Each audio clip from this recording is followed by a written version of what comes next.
Bonjour, voici une méthodologie au CAPE pour l'analyse ou la synthèse. Alors, dans un premier temps, on va lire l'intitulé du sujet.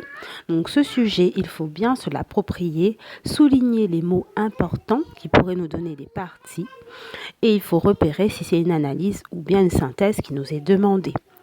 L'analyse, ce sera la même méthode que la synthèse. La seule différence, c'est que dans l'analyse, on peut indiquer brièvement son point de vue, brièvement vraiment, et mettre en lien d'autres connaissances qu'on a sous sa main, qui va résonner avec ce qui est dit par rapport à d'autres auteurs de ce même texte.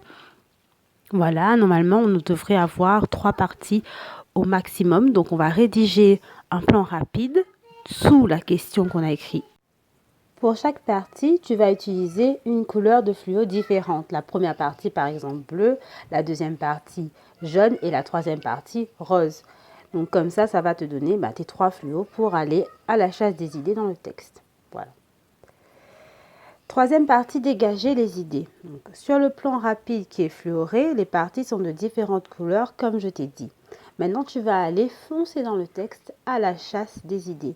Donc avec tes fluos, tu vas lire chaque texte et souligner tout ce que l'auteur dira en lien avec une des parties. Donc, dès que c'est rose dans ta tête, tu te dis donc ça va aller dans cette partie, etc. Et tu le fais, tu le soulignes. Dès que tu as souligné, annote à côté un numéro et reformule ce qu'il a voulu dire avec tes propres mots. Parce que dans la synthèse, par exemple, il ne s'agit pas de redire des parties du texte, alors que dans l'analyse, même si on peut redire mot pour mot, citer le texte, on va dire, même dans l'analyse, on va attendre de toi que tu reformules quand même un peu.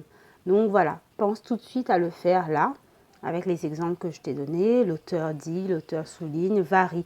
Déjà, cette première annotation, c'est une partie du travail qui est amorcé. Voilà, la classe et l'annotation est terminée. C'était la partie la plus difficile à mon sens. Maintenant, tu respires. Il est important de s'aérer, de lever la tête, de dire voilà, j'ai passé ce cap-là de la première partie. Maintenant, tu vas rédiger ton plan détaillé. C'est ton squelette. Il est tout aussi important que les parties précédentes. Ça va te donner l'ossature pour ton texte. Donc ici, j'ai presque envie de dire pas droit à l'erreur pour cette partie du plan détaillé. Donc, à ce stade, en regardant l'ensemble des textes qui ont été fluorés et annotés, tu devrais avoir mais vraiment une même proportion de couleurs partout, autant de jaune que de bleu que de rose, pour assurer l'équilibre de tes parties lorsque tu vas rédiger. Sinon, il y aura un couac. Voilà. Si c'est pas ça, si ça correspond pas à cet équilibre-là, une partie est moins présente, peut-être qu'en fait ça fait partie d'une grande partie précédemment et que tu l'as vraiment pas vu au début, tu as voulu faire une troisième partie, regroupe-les, voilà, pour avoir, voilà, comme je te dis, pense à l'équilibre. Donc, une fois que tu vois qu'il y a cet équilibre-là, c'est génial, et tu vas faire ton plan détaillé. Donc, ton titre de première partie reste le même, mais dessous, tu vas mettre des sous-parties. Donc, tu vas regrouper tes idées en grand A, grand B pour partie 1. Et puis, à côté, tu vas mettre toutes les annotations que tu as mises. Tu vas les mettre en lien et en rapport. Donc, je conseille pour aller vite de mettre 1, 2, 3 à côté et d'avoir dans ta tête déjà une formulation de phrase. Oui, tel auteur a dit ça. Il est d'accord, ils sont d'accord, donc tu sais déjà qui est d'accord, donc tu les mets à côté, tu peux mettre même 1 égale 2, comme ça quand tu vas rédiger après, tu auras déjà la phrase, l'amorce de la phrase en tête. Voilà.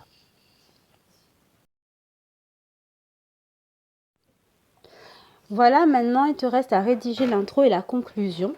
Donc directement en propre, je te conseille de rédiger ton intro au stylo. Donc pour faire ça sans faire d'erreur, il faut avoir en tête des intros types sous le coude que tu adaptes à chaque situation, chaque analyse, chaque synthèse. Tu sais exactement quelle phrase tu vas faire. Mais bon, après, ça doit rester quelque chose, tu sais, de lisible, de fluide. Pour la conclusion, tu procèdes de la même façon, sauf que celle-ci se fait au brouillon, parce que tu ne sais pas quand est-ce que tu auras fini ton développement. Donc ta conclusion, tu la rédiges vraiment au brouillon en attente. La conclusion, elle n'est pas trop longue. C'est en fait une réponse à la question, donc assez simple, et on doit retrouver en gros tes idées.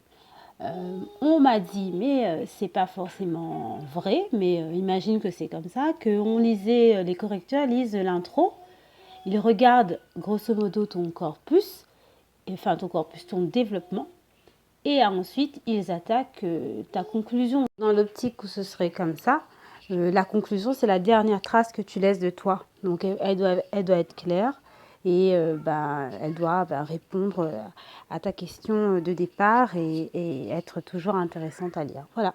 Maintenant on peut dire ouf, c'est pratiquement bien amorcé le travail. Il te reste la partie de rédaction du développement. Voilà, donc maintenant tu vas rédiger ton développement. Donc tu reprends ton plan détaillé qui est lisible à côté de toi et tu fonces. Avec le squelette du plan détaillé, tu vas rédiger le plus clairement possible en phrases ce que tu as voulu dire. Nous arrivons enfin à la dernière partie où il faut que tu regardes si la forme et le fond te paraissent intéressants. Donc déjà, quand tu regardes de loin, est-ce que là, ça ressemble vraiment à une analyse ou une synthèse. Après, tu vas aller chercher les erreurs orthographiques parce que, bien pour un enseignant, il faut laisser une bonne impression là-dessus. Voilà, c'est fini. Tu peux t'entraîner maintenant.